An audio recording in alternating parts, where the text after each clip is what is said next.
This is just a sample of the audiobook. To get the complete audiobook, access the link posted in the first comment.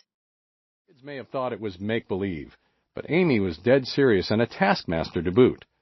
On their way out of the garage, and if they were misbehaving, they weren't allowed out. The kids would be given mandatory homework that had to be signed by their parents, and if the work was filled with mistakes, that's when she'd freely express herself with the red marker.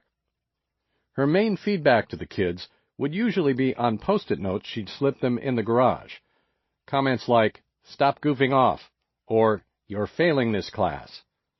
She would make some of them stay afterward and write sentences over and over on the chalkboard.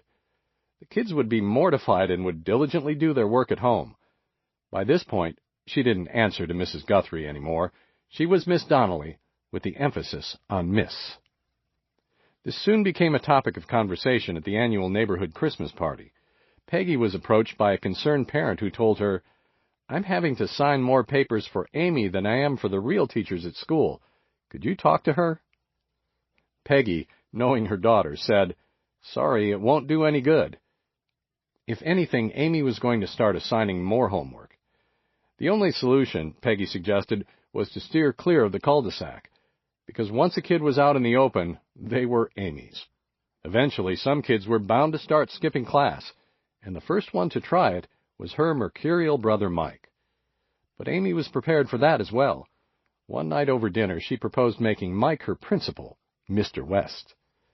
He would be in charge of detention and rounding up any kids who were playing hooky from the garage. The receipts from the receipt book she bought would serve as the detention slips.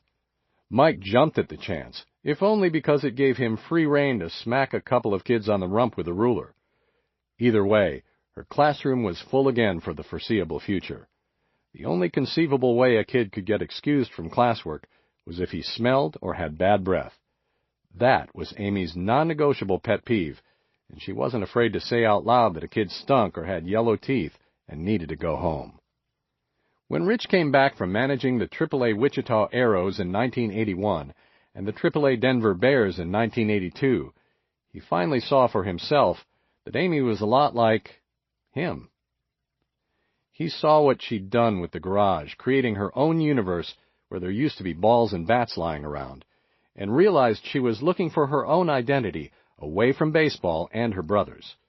It was the one place where she was the center of attention, Rich says, because she didn't get, well, she got attention from me, but she didn't get proper attention from me, only if it was really convenient for me. He could tell she craved being a star, craved being called bosswoman by Rich and the boys. Teaching was the perfect outlet. Rich praised her for her efforts, and soon learned she had found another outlet, soccer. Rich knew little about the sport and had never played it, but that only meant it was her game, and hers alone. That was a crucial benefit, because basketball and baseball already were a Bubba-Rich team effort. Maybe soccer could be an Amy-Rich effort.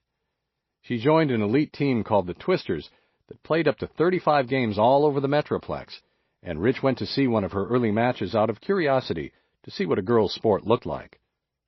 Right away he was stunned at how feistily Amy played, the way she slid in dastardly and low to steal the ball from other girls. She reminded him again of himself, because he'd always played 1,000,000 miles an hour too. But the clincher that day at the soccer field was when someone accidentally kicked a ball into her face. It was a shot on goal, one of those line drive, at close range kicks that can break a nose.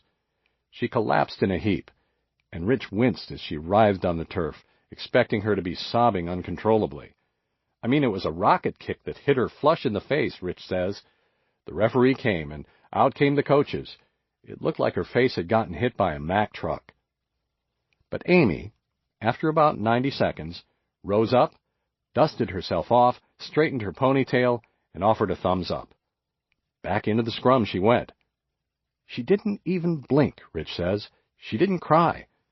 I said, "That's one tough girl right there. If you talk to any of my boys and ask about Amy, the first thing they'll say is she didn't take crap from anybody. I think it's because she was raised with boys and took the brunt of everything." He could see she was one of the swiftest and most athletic girls on the squad, but pound for pound, and there wasn't a lot of weight on her, she was assuredly the fiercest. She also had the mouth of a truck driver to accent her whole package. Rich and Peggy's quaint little blonde Amy was known to